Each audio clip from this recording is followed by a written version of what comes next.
One of the things that makes me sad is in the last weeks of my father's life, while I was having amazing conversations with him on the patio, I didn't hit record. So I don't have any recordings or video of those conversations or of my father's voice prior to his passing. My guest today is Bryan Frank, and he is the founder of a company that's called Legacy Garden. One Thanksgiving, he took a video camera and started recording his dad, asking him some questions about his life, not knowing that just 30 days later, his father would pass away.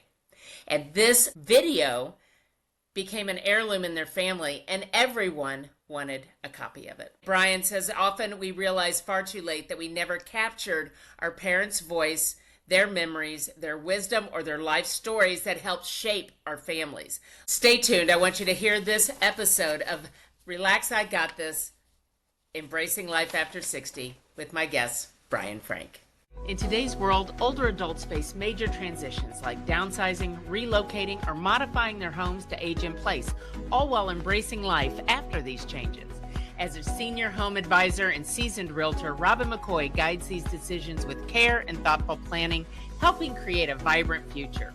Welcome to Relax, I Got This, Embracing Life After 60 with me, your host, Robin McCoy. Bryan, thank you so much for being on the show today. I'm going to tell you there's a lot of personal thoughts that go on when I heard about, your story and your company. So, we're going to get into it today.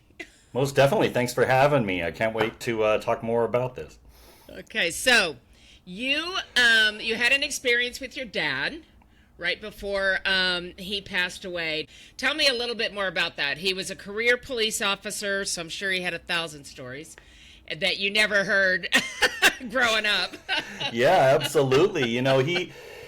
He was a career police officer. He retired at sergeant and went into semi-retirement, worked at the courthouse, and then went into full retirement. And he had spent his life trying to protect us by not telling us much about it. I didn't know what kind of officer he was, whether he enjoyed it or not. I do remember him saying that what he liked about being a policeman was he could switch departments. Not like locations, but, he was a detective, and then he went into crime prevention, and then he even got to play the mascot McGruff the crime dog, and he really loved that. And he could work security at the professional sports games and watch the games. But he retired as sergeant, and it was Thanksgiving and also celebrating his 77th birthday. And I put a compact digital camera right on the dining table after everybody had eaten and just started asking him about his life. And he was surprisingly candid and open, and I learned things about him not only as a career man but as a man that I never would have heard about if I didn't ask him and if he wasn't so open during that time. I even found out that when he was a young cop, he was held at gunpoint. He had a shotgun in his face, and the criminal took his police issue revolver and ran off. So we talked about that. Anyway, what's it like having a what's it like looking down the barrel of a shotgun? He said that was the first time in my life where I thought I could just feel a warm blast and I wouldn't be here anymore. To think that, when you were a kid, or you may not have even been born yet, right? But when he was a kid, that had happened to him, and he was thinking that, and he was a kid.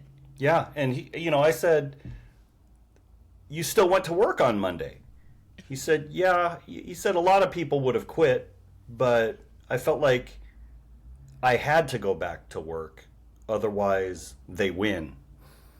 And he said, "I do remember, though. I remember how blue the sky was the next morning, and how I had this heightened awareness of the birds chirping, and I noticed some bugs on the ground, and just had this heightened awareness of colors and things when all somebody had to do was flick their index finger and you're not here anymore." Yeah. But I learned so much about him. and I developed a lot more empathy for my father than I had at any given time earlier. Well, what happened was that was Thanksgiving, and on Christmas night, my father passed away 1 month later. And what what was strange was my extended family, my extended family started coming at me. Hey, Bryan, you have this video, don't you? Yeah, I do. So the next Christmas, I had duplicated the video onto all these little flash drives, and I hung them on the Christmas tree with everybody's name on each and said, go find your name. There's a video of your father, your uncle, your grandfather, whatever he was to you. I think that's amazing. And it became this most cherished heirloom. And I told each of them, I said, you own this. You can edit it however you want. You can put it up on YouTube if you want. It doesn't belong to me. It belongs to you. So it became a very treasured heirloom, and that's what planted the seeds for Legacy Garden, my company, where we take travel recording equipment, professional camera, professional lighting, professional sound, and go into yours or your loved one's home living space, set up, and just have this recorded, professional, fun, guided conversation about their life, so that when their grandchildren's grandchildren say, Grandma, where did our family come from? That person can say, well, I'm glad that you asked that, because your grandmother, your grandfather, or both recorded this a long time ago, so they can fully understand what their family went through, so that they can live the life that they enjoy. And also it just connects them to the past and past events, because, my mom, who's still with us, she experienced World War II. Mm-hmm. She experienced the civil rights movement. I often ask them, where were you when JFK was assassinated, or Dr. King, or RFK, or when the moon landing happened? Or did you ever get to see Elvis in concert? My dad did. My dad saw Elvis. And he told the girl he went with, he told me this. He goes, he told her, you stand up and scream once, I'm leaving. And he would have. Oh, I bet that took some restraint. I've seen the old videos. She just sat there. She didn't want to get left. I guess it was the 50s. You don't want to get left alone. Yeah. My mom was a Beatlemaniac, and she got to see the Beatles. But, all of those kinds of things that you otherwise would not know. And when we have these conversations, the best parts are these things that are what we call our new friends, our subject hadn't thought about in years. Yeah. It's easy to go through the bullet points. I went to school here. I have this many siblings. I went to high school here. I went to college here. I joined the military, what have you. But in between, oh my gosh, when I was in 10th grade, this happened.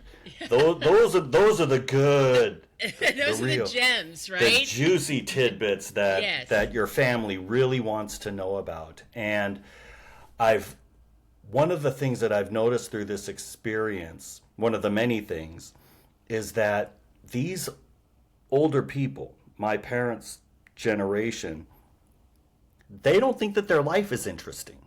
Yes.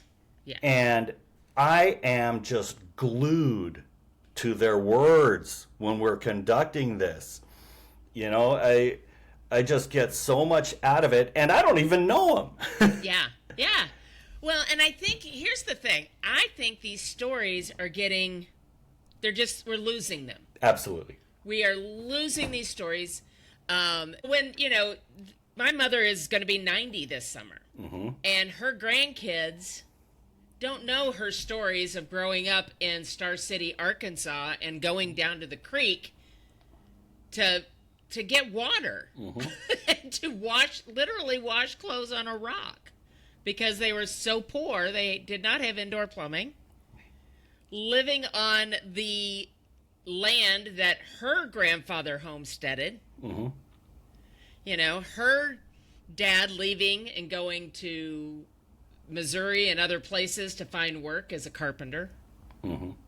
Having to stay with her grandmother and always wear a dress because good girls didn't wear pants. That's right. I'm learning all of that conducting all these stories, and they're getting lost. They are getting lost. You know, they, like I say, first off, they don't think that it was very interesting. And secondly, there just wasn't really a means to record these very easily. You know, even back when I grew up in the 80s, you know, we didn't have this kind of video recording equipment. You know, it was a big clunky VHS camera that you could barely carry. You know, so the digital recording now, everybody has one in their pocket. Ours looks a little bit better than that, but you know, the older generations, it just doesn't even cross their mind to that. A, this is interesting, and B, this needs to be recorded and shared. My great aunt, who has since passed away at 105, I recorded her when she was 98, and very, very with it. Mm-hmm. She is a black woman, African American, from Bellevue, Louisiana, and she grew up on a farm. Like you said, they didn't have cash. They raised goods and traded them. And her grandfather got that farm post-slavery through the 40 acres and a mule program. And there she was growing up, raising sugar and chickens and corn. And she went into great detail about how to properly slaughter a pig. And you're going, Auntie. Yes. I get it. Auntie? I didn't know that you could do that. And with her during World War II, mind you, an African American woman, she got on a bus by herself and rode the bus to Seattle to start a new life. And she had one cousin, I believe, who lived in Seattle. And she ended up being kind of a Rosie the Riveter at an airplane company in Seattle. And she drilled holes. And she'd talk about how some of the men who had to go to war came back and got their old job, and now she's their supervisor.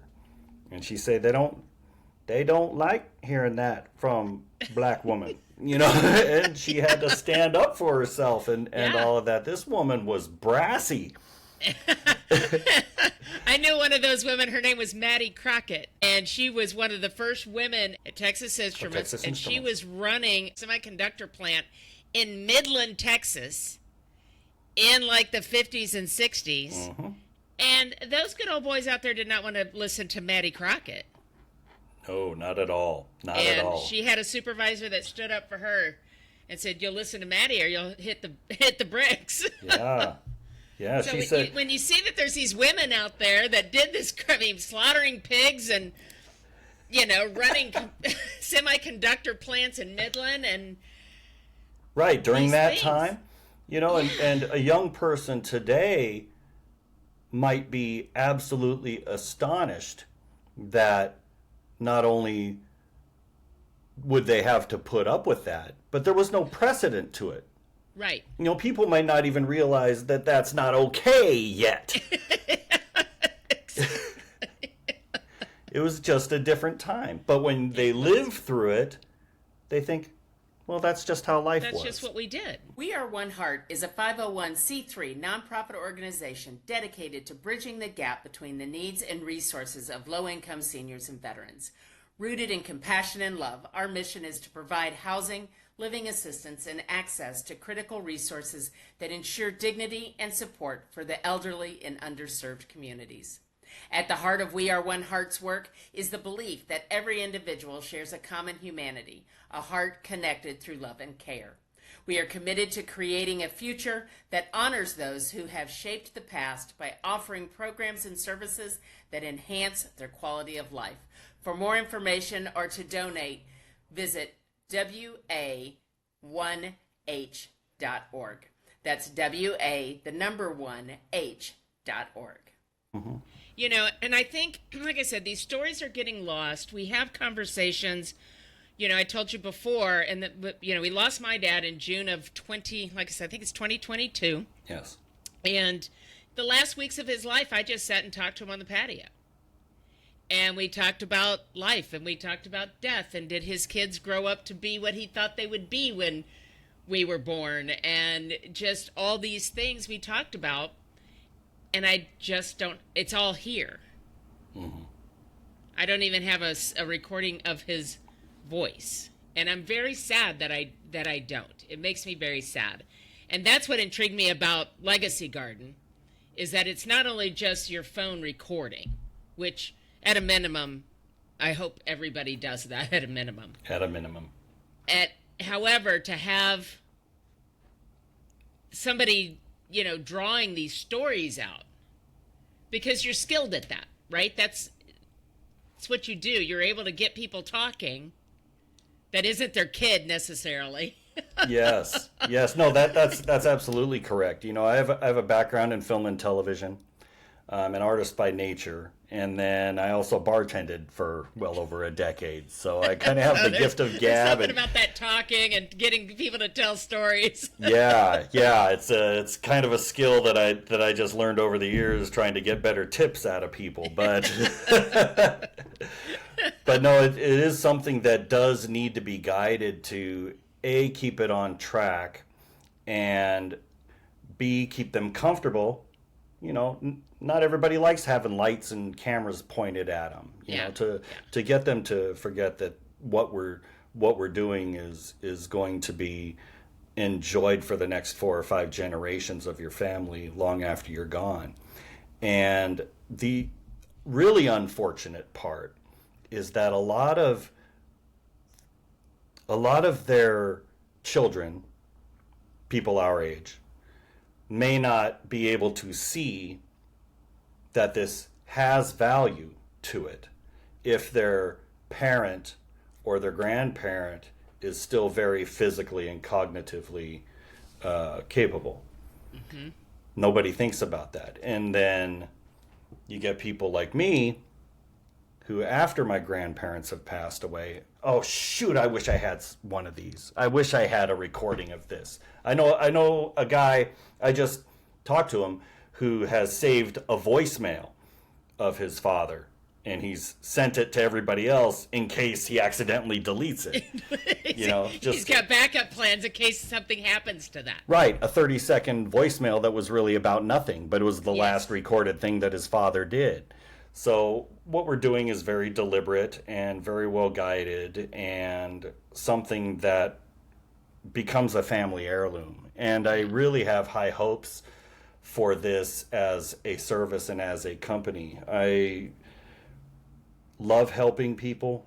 I love preserving history like this. I love the humanity of it. And I really hope it becomes a movement. Yeah, I think, as you're talking, I'm thinking about the people, and I've, my uncle and my aunt both suffered with Alzheimer's, both passed away from Alzheimer's. And you think about, when their kids, my cousins, started to lose their parent the first time, right? When they start losing who they are and not knowing who they are. And I think with the influx, if you will, and the more cases of dementia and those types of brain changes that are going on in our society today, yes, that to have something like this, so that you can remember them who they were, not who they became. And I think something like this would be incredibly valuable to those families. Yes, absolutely correct. My girlfriend's mother had a debilitating neurological disorder called multi-system atrophy, something like that. And it was neurological, but all her muscles were atrophying at the same time. And by the time I even met her for the first time, she was confined to a wheelchair, and then just got worse from there. So by the time I was able to, thankfully, do this service, it had started affecting her diaphragm and her lungs, so talking made her tired. So we only got maybe about 20 good minutes before she had to quit, and that was the last recorded thing that we have of her. So I'd encourage anybody, whether you want to talk to Legacy Garden or not, get this recorded while you can. And it would be even more fun if your loved one lived another 10 years. You can do this every 2 years and see what they're up to now. Yeah. Well, and and again, the stories, it's interesting. I was asking my stepmom not that long ago. My dad had started writing his memoirs years ago. Oh, that's wonderful. He was writing the autobiography kind of thing, right? And he stopped because it was a challenging point in his past, but not so much challenging for him, but for his sister's kids. So his nieces and nephews, my cousins. And so he stopped because he wasn't sure how that would be received. And he never picked it up again. And I asked Joyce, my stepmom, I said, do we still have that? Because I would like to finish it. I would like to read it and finish it. She said, I think he deleted it. I have looked for it and I can't find it anywhere. Oh, no. And it's been deleted. So now that's gone too. Right? And so I think, when I say the stories and the memories and the legacies, and these things are, my nieces and nephews, the grandkids don't know what it means when Grandpa kept a melon under the bed to cool. They don't know what that means. That means great-grandpa lived in a house in Arkansas with no air conditioning, and the coolest place in the house was under the bed. And who wants a warm watermelon? Nobody. So, Yeah. But my mom tells these stories, and I'm like, those are gone. When you go, this is gone. Yeah. And so that's what intrigued me so much about what you do, that I just think it's just an important thing, because our society's moving so fast, and technology moves so fast, and lives are moving so fast, that we look back and don't know what happened. And then all of a sudden, Grandma and Grandpa are gone, and you just don't have the things that we used to have. Yeah, we're spending so much of our energy just trying to keep up. Yeah. With the bills and the soccer games or whatever, that we tend to get really short-sighted. And nobody's fault, can't be mad. No, it's just the way the society has moved. Right now. Yeah. So to be able to sit down and talk about life in I'm turning into my grandfather, simpler times. So this is before the internet, son. Before the internet, it was before that internet thing. But all those stories about life in the 40s, the 50s, the space program, what happened? And I'm sure it is now in the storage. I remember she had a scrapbook of newspaper clippings of all of the Apollo missions. Oh, wow. And I'm guessing it's still in there. We moved so many times. I don't know if at some point she went, but all the Apollo missions. Because when you think about going to space, it's a big deal now. It was a real big deal in the 60s. Oh, yeah. Putting a person onto the moon, that thing that you looked at every night, but never even imagined that somebody could stand on it. Unbelievable. Yes, yeah. Yeah. So it's those sorts of things that, when you talk to your kids now, you're like, yeah, we didn't have cell phones then. We didn't, thank God, because all the things I didn't end up on the internet. I bumped into the only way I got caught is if somebody ratted me out. So right. I bumped into a friend. He's talking to his teenage son, and he said, when we were in high school, if we were supposed to meet at the mall or whatever on Friday after school and I don't show up, you don't know what happened until Monday. You're not texting me and saying, where are you, Where 5 minutes later? You come to school on Monday, where were you? Oh, man, I had to go do this. You know, I got in trouble. the I response picked up my time. little sister. My mom grounded me, man. Yeah, exactly. The response time is so immediate now. And, you know, phone trackers and all, you can't get away with anything. It must be hard being a young person right now. You can't go any place. Your parents got a tracker on your phone or on your car or something. You can't do anything. Terrible. Well, see, that's also it, too. When you can start talking to somebody who's 90 now, what did you do to get in trouble? What got you in trouble when you were in high school? Oh, those are good questions, yeah. You know, because, you know, my parents went out of town and I had a party at my house. Mm-hmm. And then I got ratted out. So, you know, that's what I did. What did you do, Mom, to get in trouble when you were in high school? Right. I just finished a session with a man who was a self-proclaimed long-haired hippie in Athens, Georgia. And he said, Athens, this is way before REM and the B-52s. Athens was not a place for the hippie counterculture Freedom March group of people. So they moved to San Francisco, of course, in the Haight-Ashbury area, and met a spiritual teacher and followed him onto a commune in Tennessee called The Farm, which is quite a famous commune out there. And he said that he shared a house with a member of the Grateful Dead and then lived on a commune and then moved back to Georgia and was friends with the driver of Martin Luther King Jr. and babysat Marty Jr. It's just, what? Wait a minute.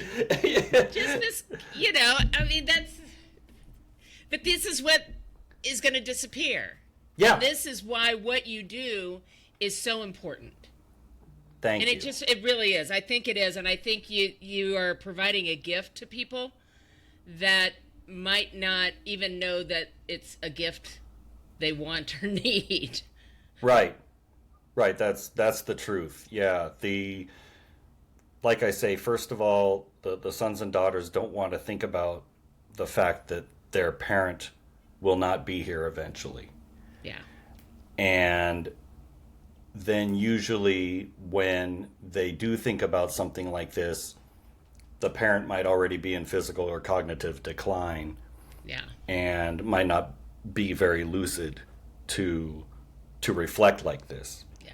So it's always, I don't want to instill fear in anybody, but get this while you can, while there's still time and while people are still capable.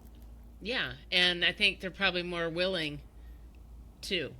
Yeah, you know, like you said, not everybody's ready to sit down and have cameras pointed at them and all these crazy lights. And when they think, I'm kind of boring, why are you doing this? Mm-hmm. I'm pretty boring. Yeah, guaranteed they're not boring. Yeah, they're not boring. When I've told people about this, I said, I guarantee you two things. One, your life is way more interesting than you think it is. And two, one day, this will be the most cherished heirloom that your grandchildren have. I promise you that. You know, so being in real estate, and I see a lot of people, they want to leave their legacy as their house. Well, it's all I have to leave my kids, or, you know, the china or these things, right? And this is, they see that as a legacy. Right. When in fact, something like this is more of a legacy that they're going to want to, that people, their kids, their grandkids, their kids, all these generations are going to be saying, hey, look at what your great-great-great-grandfather did and said. And I just think that's really cool. Totally. You know, we're brought up in Western society to value real estate. Nothing wrong with that. Yeah, real estate and things, and, you know, the good plates and the jewelry. But good storytelling is how we learn about history, about humanity and therefore about ourselves. Ever since the cave paintings at Lascaux or the Egyptian hieroglyphs, storytelling is how we've always learned about humanity. And that's how we've evolved. Absolutely correct. That's what's created who we are today, is our ability to communicate, and we do that through storytelling. Mm-hmm. And I just went through a program that talks, it's all about telling your story and storytelling. And I've got a friend here. She goes, "You have lived 12 lives, Robin. Why aren't you telling these stories all over the place?" She's like half my age. She hasn't had time to live the other half of her life yet. So, but we all have stories, whether you're 62 or 52, 42 or 82. We have stories to tell. Correct. And what do they say, that there's 3 ways? Is there 2 ways or 3 ways that we learn? One by experience, one by study, and one by application, I believe. But sounds probably, because you see it, you hear it, you see and hear it and do it. So so that's how we learn. Yeah, exactly. Well, tell people what, kind of what does this entail? How can they find you? We'll put all your contact stuff in the show notes and all that, but tell everybody how this would work. Okay, well, with Legacy Garden, we start with a consultation about what exactly you would like, and I prefer to go to your loved one's living space. We could do it in a studio, we could do it on Zoom, but it's just not that fun. I love the idea of being in somebody's living room, and while the grandchildren or the descendant is watching this, they'll see the old clock on the wall. Say, I remember that clock or that photo. So I love it. Plus, it's more comfortable. I was going to say, it's probably more comfortable for the loved one. Yes. And we'll just have a guided conversation, record it. We have options like adding photos, adding old home movies, adding music if you like, depending on how polished you want everything to be. Some people just want the recording and then go away. But we do it like that. You can contact us for a consultation at legacygarden.life. Okay. .life, not .com. .life.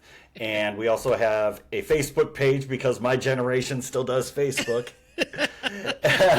So if you go to Facebook and look for Legacy Garden, Legacy Garden on Facebook, we have an IG page, Legacy Garden 111. Cool. Well, I appreciate you coming and sharing this with me because, like I said, when I read about it, and it made me think of my dad and the conversations we had and how I didn't do anything with that and how the stories are disappearing and all of that. So I wanted to share what you're doing to get people kind of thinking about that.